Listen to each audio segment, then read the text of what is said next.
안녕하세요, 검은거인입니다. 닌자에 등록된 빌드 중 하나를 골라 직접 세팅해보고 느낀 장단점을 리뷰해보는 닌자 빌드 리뷰 시작하겠습니다. 이번에 가져온 빌드는 윌마 재앙의 화살입니다. 윌마의 보답 투구를 이용해 재앙의 화살을 토템으로 사용하는 이번 빌드는 이번 리그의 변성잼인 위험의 재앙의 화살을 사용해 꽤 많은 수의 유저가 즐기고 있는 것으로 확인되었습니다.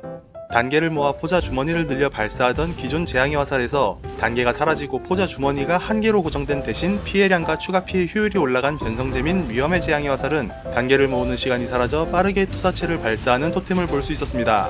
닌자에서 거의 대부분의 유저가 비슷한 세팅을 하는 것으로 확인이 되었으며 3원소 피해 레어 활과 팅크를 사용하는 세팅과 어두운 냉소 활을 사용하는 세팅 두 분류가 있었습니다. 조금 더 많은 유저가 3원소 레어 활을 사용한 세팅을 했으나 부적 세팅으로 얻는 이점과 패스파인더의 장점인 플라스크 효과를 포기하기 힘들었기에 어두운 냉소화를 이용해 빌드업을 진행했습니다. 반지 하나와 화살통을 제외하고 모두 고유 아이템으로 이루어져 있어 아라칼리 종자거미 빌드와 마찬가지로 세팅이 매우 수월했습니다.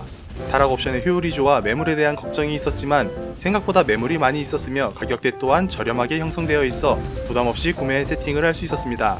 제작이 필요한 화살통의 경우 제작 난이도는 그리 높지 않았으나 완제품에 매물이 많아 직접 제작보다 경매장 구매가 더 저렴했기 때문에 적당한 매물을 찾아 구매하는 것으로 세팅을 마칠 수 있었습니다.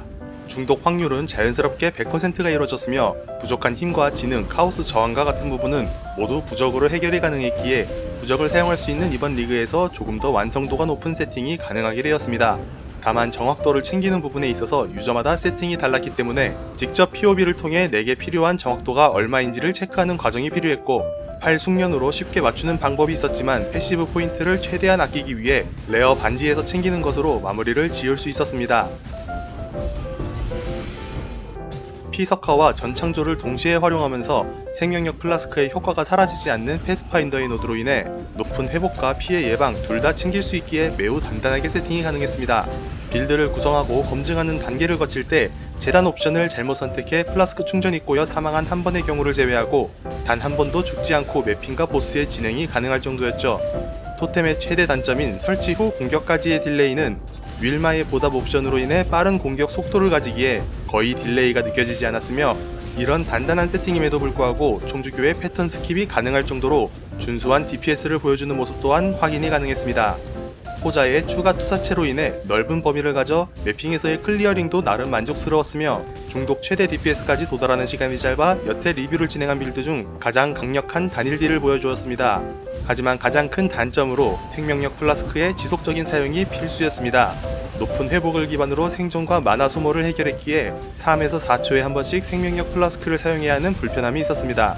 지속적으로 1번을 눌러가며 진행하는 사냥은 꾸준한 매핑이 힘들 정도로 피로도가 누적되었으며 플라스크 외에도 버프 형태로 사용하는 악의, 순환 충전을 얻고 저주를 걸기 위한 격분 등 만족스러운 성능을 얻기 위해 사용해야 하는 스킬 또한 많았기에 손이 매우 분주한 모습을 확인할 수 있었습니다. 매핑 3.5점, 보스 4점, 세팅 난이도 1점, 빌드 코스트 1점입니다. 많은 투사체와 넓은 범위를 커버하는 재앙의 화살은 매우 훌륭한 클리어링을 보여주며 플라스크 충전량을 제외한 모든 맵 모드에서 자유롭기 때문에 맵의 제작에 있어서도 매우 수월한 모습을 보입니다. 하지만 생명력 플라스크를 3에서 4초에 한 번씩 사용해야 하는 불편함은 오랜 시간 매핑을 하기 어렵게 만드는 요인으로 작용했습니다. 이러한 불편한 방식은 보스전에서도 동일하게 느껴집니다.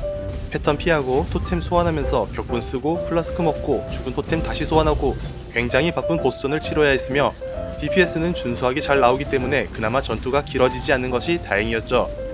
세팅은 너무나도 간단하게 맞추는 것이 가능했습니다.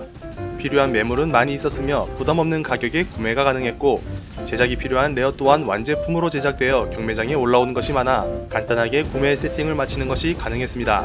정확도를 챙기는 부분과 플라스크의 무한 지속을 위해 변동 옵션을 고려하는 부분은 신경은 써야 했으나 어려운 부분은 아니었기에 크게 부담되지는 않았습니다. 이번 영상에서의 세팅은 약 150 디바인이 소모됐으며 전창조 40 디바인, 화살통 30 디바인에 구매하여 두 아이템만으로 빌드 가격의 절반을 차지할 정도로 나머지 기어들의 가격이 매우 저렴했습니다. 여러 방향으로 옵션을 타협해 빌드를 꾸려나간다면 매우 저렴하게 세팅이 가능했으며 그럼에도 준수한 성능을 가질 수 있을 것으로 보였습니다. 다만 종자거미와 마찬가지로 큰 투자를 해도 일정 수준 이상의 DPS를 가질 수 없었으며 커런시를 더 쓰고 싶어도 쓸만한 곳이 없는 완성된 세팅이라 지속적인 투자로 빌드를 더 강하게 만드는 것을 원하는 유저에게는 아쉬운 부분이라 할 수 있겠습니다. 궁금하신 빌드가 있으시다면 댓글로 남겨주세요. 능력이 되는 만큼 세팅해서 리뷰해보도록 하겠습니다. 시청해주셔서 감사합니다. 검은거인이었습니다.